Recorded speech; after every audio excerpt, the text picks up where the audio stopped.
We were halfway through our usual Saturday brunch, the table scattered with half-finished plates and glasses of mimosa, the air thick with easy laughter and the buzz of familiarity.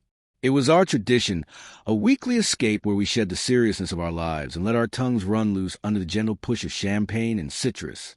The conversation, as it often did, wandered toward men, toward love, toward what we had and what we missed.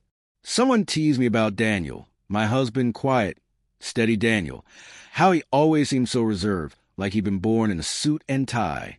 I laughed. We all did. And in a moment I would come to regret with every fiber of my being. I said, well, at least that other guy I dated knew how to make me laugh.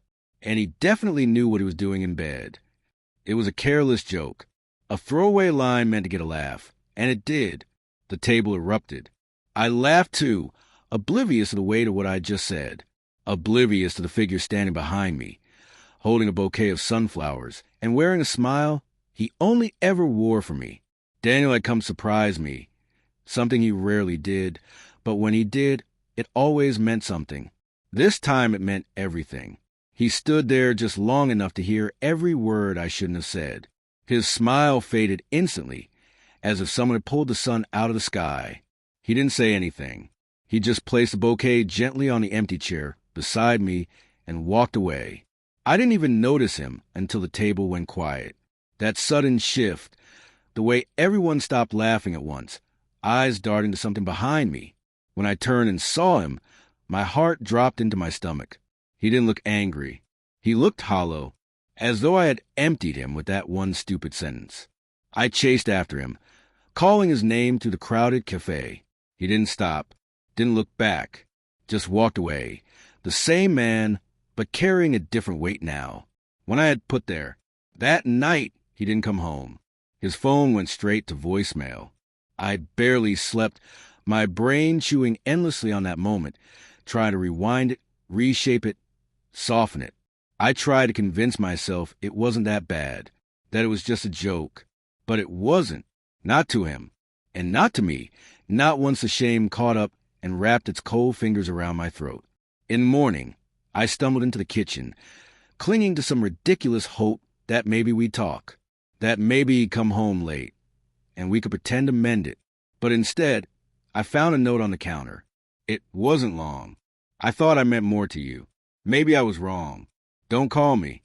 The words bled through the page, through me. My knees buckled. I sank to the floor, the tiles cold against my skin, and let the sobs tear through me. I couldn't breathe, couldn't think. All I could do was feel the loss crash into me like a wave I hadn't seen coming. Days blurred. I tried to reach him. Text after text, voicemail after voicemail. I emailed. I even showed up at his office. But his assistant told me he was on extended leave. Our friends, mutual ones who once adored our quiet, reliable love, began walking on eggshells around me, careful not to pick sides, but their pity said enough. And I didn't blame them. I had made a joke, but the joke had teeth. I had reduced a man I loved to a punchline, and not just in private, in public, in front of people, in front of strangers, in front of myself. Everywhere I looked, he haunted me, the way he trembled when he proposed. The tiny apartment we moved into when we had nothing, but still called a home. The quiet strength of his embrace when I cried. The way he held my face when he kissed my forehead, like I was breakable but worth protecting. And his silence, the kind that had never felt empty, only full of love, full of him. Weeks passed. Therapy started. I needed to understand why I did what I did.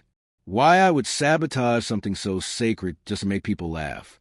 My therapist called it fear of vulnerability, of being truly seen, wrapped in humor and sarcasm. I nodded. Maybe it was true, but knowing why doesn't undo the damage. Daniel was still gone. One evening, I saw his brother at the grocery store. I practically begged him to tell Daniel I was sorry, that I was trying, that I did want forgiveness. I just wanted him to know I'd never meant to hurt him like that. That night, my phone buzzed. A message. Just 3 words. I heard you. I cried harder than I had in weeks.